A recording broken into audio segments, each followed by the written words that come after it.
একটা nebuliser machine, এই যে আপনাদেরকে ভালো করে দেখাই আজকে এই নেবুলাইজার মেশিনের ব্যবহার এবং এই নেবুলাইজার মেশিন আমাদের বাচ্চাদেরকে কোন বয়সে এই ওষুধের পরিমাপ সহ নেবুলাইজার মেশিনের সতর্কতা ব্যবহার নিয়ে আজকে আলোচনা করব। তো ভিডিওটা একটু বেশি বড় হয়ে গেলে ধৈর্য ধরে দেখবেন, আপনার হয়তো কাজে লাগতে পারে। তো এই যে প্রথমে দেখাই, এই নেবুলাইজার মেশিনে কিন্তু একটা নল আছে।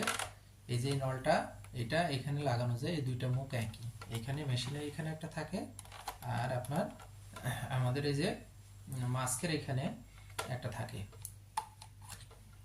তো আপনাদেরকে একটু দেখাই, এটা দেখতে পাচ্ছেন এখানে হচ্ছে আমরা ওষুধ দিই, ওষুধ নেবুলাইজার সলিউশন এবং নর্মাল স্যালাইন দিয়ে আমরা এই মেশিনটা দিয়ে নেবুলাইজ করি এবং ওষুধটা দেওয়ার পরে এইভাবে আমরা আটকায় দিই। এখন আপনার প্রশ্ন আসতে পারে যে আমরা ওষুধটা কতটুকু মাত্রায় দিব। হ্যাঁ, ওষুধের মাত্রা ডোজ নির্ধারণ আছে, সেই মাত্রা নির্ধারণ করে দিতে হবে। সেটা আমি সহজে বুঝাই দিই আপনাদেরকে। শূন্য থেকে 6 মাস বয়সী 0.1 সিসিতে কিন্তু 10, আপনি যদি নির্ধারণ করেন একটা সিরিঞ্জে 1 ml হতে 10টা দাগ থাকে, তো এটা হবে আছে আপনার 0.2, মানে 2 দাগ থেকে শুরু করে 3 দাগ পর্যন্ত 6 মাসে দিতে পারেন। এটা হচ্ছে গড় অ্যাভারেজ মাপ, তবে বয়স এবং ওজনের ক্ষেত্রে একটু কম বেশি করা হয়। 6 মাস থেকে শুরু করে 5 বছর বয়সী সকল বাচ্চাদেরকে 0.5 থেকে 1 ml সলিউশন, নেবুলাইজার সলিউশন দেওয়া হয় এবং এর সাথে নর্মাল স্যালাইন দেওয়া হয় 2 সিসি।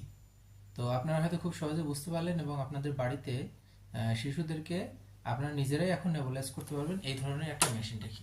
আর এই মেশিনের একটা প্লাগ আছে, এটা হচ্ছে প্লাগ। এই প্লাগটা আপনার কারেন্টে দিতে হয়, এটা হচ্ছে সরাসরি কারেন্টে চলে।